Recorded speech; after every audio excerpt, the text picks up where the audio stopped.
ఇంట్లో కింద కూర్చున్న రామరాజుకు వేదవతి అన్నం వడ్డిస్తూ ఉంటుంది. అక్కడికి ధీరజ్ వస్తాడు. ప్రేమ కాస్త దూరం నుంచి వాళ్ళని చూస్తూ ఉంటుంది. ఇక వేదవతి ధీరజ్ని చూసి, కూర్చోరా, నిలబడే ఉన్నావెందుకురా అని అంటుంది.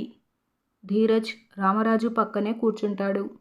ఇక ధీరజ్ పక్కనే కూర్చున్నందుకు రామరాజు అన్నం ముద్ద నోటిదాకా తీసుకువెళ్ళి మళ్ళీ విస్తరిలో వేసి కోపంతో లేచి వెళ్ళిపోతాడు.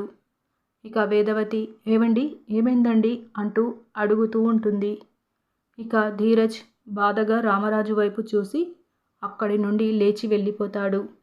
కట్ చేస్తే బయట ధీరజ్ బాధపడుతూ, నన్ను దూరం చేసుకునే కారణం నేనే అమ్మా అని ధీరజ్ వేదవతితో అంటాడు.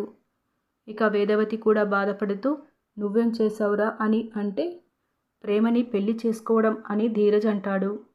ఆ మాట కాస్త దూరంలో ఉన్న ప్రేమ వింటుంది. కట్ చేస్తే వేదవతి ప్రేమ నర్మదను పిలిచి, ఆ ద్వేషాన్ని దూరం చేయాలంటే నేనొక నిర్ణయం తీసుకున్నాను అని చెప్తుంది. ప్రేమ నర్మద అలాగే చూస్తారు.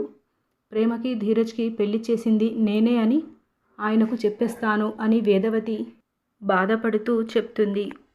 ప్రేమ నర్మద ఒక్కసారిగా షాక్ అవుతారు. ఆ కోపం ఏదో నా మీద పెంచుకుంటారు, పర్లేదు భరిస్తాను అని వేదవతి చెప్తుంది. ఇలా మనకి చూపిస్తారు. ఇలాంటి డైలీ అప్డేట్స్ కోసం మన ఛానల్ని సబ్స్క్రైబ్ చేసుకోండి. Thank you.